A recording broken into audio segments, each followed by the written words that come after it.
ETV serials లో Anveshitha serial అందరికీ గుర్తుంటుంది. 90s కిడ్స్ అందరికీ అన్వేషిత సీరియల్ ఎప్పటికీ మర్చిపోలేని ఓ మధురానుభూతి. అన్వేషిత అనగానే ముందుగా అందరికీ గుర్తుకొచ్చేది కరకింకరతో పాటు కబీస్ కూడా. కబీస్ క్యారెక్టర్ అన్వేషితలో చాలా మందిని ప్రభావితం చేసింది. అన్వేషిత చూస్తున్న ప్రతి ఒక్కరిని కబీస్ అనే క్యారెక్టర్ భయానికి గురి చేసింది. అన్వేషిత అనే పేరు చెప్తే ఇప్పటికీ అటక మీద దయ్యం ఉంది, మా ఇంట్లో అటక మీద కబీస్ ఉన్నాడని మేము భయపడిపోయామంటూ ఎంతో మంది కామెంట్స్ చేశారు. అన్వేషిత సీరియల్లో కబీస్ అనే క్యారెక్టర్ ని ఎప్పటికీ ఎవరు మర్చిపోలేరు.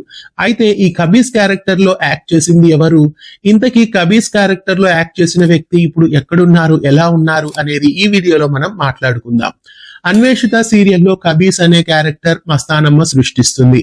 కబీస్ అనే దుష్ట శక్తి తలలో నుండి ఒక చీలని తీసి మస్తానమ్మ తన బానిసగా మలుచుకొని బీర్వా మీద ఉంచుతుంది. అలా కబీస్ క్యారెక్టర్ తెలుగు ప్రేక్షకులని ఎంతగానో భయపెట్టింది. అయితే అన్వేషిత సీరియల్లో కబీస్ గా నటించిన వ్యక్తి అసలు పేరు మాస్టర్ ప్రమోద్. ప్రమోద్ అన్వేషిత సీరియల్లో నటించిన సమయంలోనే ఇంకా కొన్ని సినిమాల్లో కూడా యాక్ట్ చేశాడు.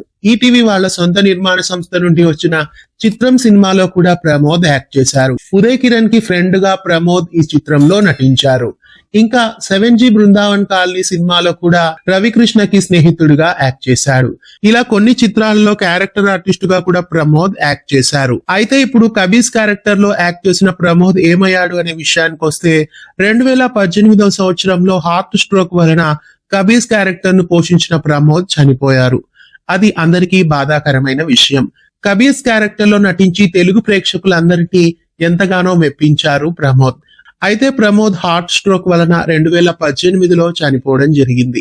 అన్వేషిత సీరియల్లో కబీస్ పాత్రను పోషించిన ప్రమోద్ ఆత్మకి శాంతి చేకూరాలని ప్రార్థిద్దాం. అన్వేషిత సీరియల్లో కబీస్ క్యారెక్టర్ మీకు గుర్తుందా? ఆ క్యారెక్టర్ పై మీ అభిప్రాయాన్ని, ఆ క్యారెక్టర్ తో మీకున్న అనుభవాల్ని, జ్ఞాపకాల్ని కామెంట్ చేయండి. ఇలాంటి మరెన్నో అప్డేట్స్ కోసం ఛానల్ ని సబ్స్క్రైబ్ చేయండి. పక్కనే ఉన్న బెల్ ఐకాన్ ని యాక్టివేట్ చేయండి.